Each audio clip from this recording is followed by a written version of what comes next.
స్వతంత్ర భారతావనిలో స్వర్ణయుగానికి సాక్ష్యంగా గత 11 ఏళ్ల ఎన్డీఏ పాలన నిలిచిందని కేంద్ర మంత్రి కిషన్ రెడ్డి అన్నారు. దేశంలోని అన్ని వర్గాలకు సమానంగా అభివృద్ధి ఫలాలు అందించేందుకు ప్రధాని మోదీ కృషి చేస్తున్నారని పేర్కొన్నారు. 11 ఏళ్ల ఎన్డీఏ పాలన, దేశ ప్రగతిపై ఆయన విజయవాడలో మీడియాతో మాట్లాడారు. దేశంలో ఆర్థిక ప్రగతి, అన్నదాతల సంక్షేమం, జాతీయ భద్రత, వైద్య, విద్యా రంగాల్లో మార్పులు, మహిళా సాధికారత, యువతకు ఉద్యోగాలు, ఉపాధి, పేదరికం తగ్గుదల, సామాజిక సంస్కరణలు, అన్ని ప్రాంతాల సమగ్రాభివృద్ధి మోదీ పాలనలో సాధ్యమైందని వివరించారు.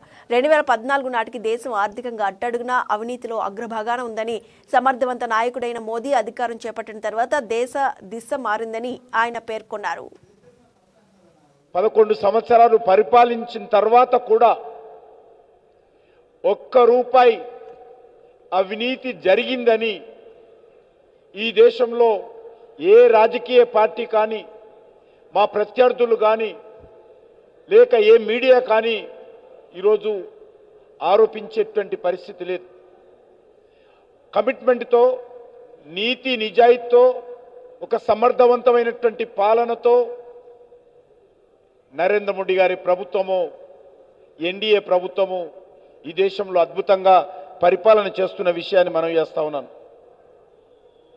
యావత్ ప్రపంచ దృష్టిని ఈరోజు భారతదేశం ఆకర్షిస్తున్న విషయం.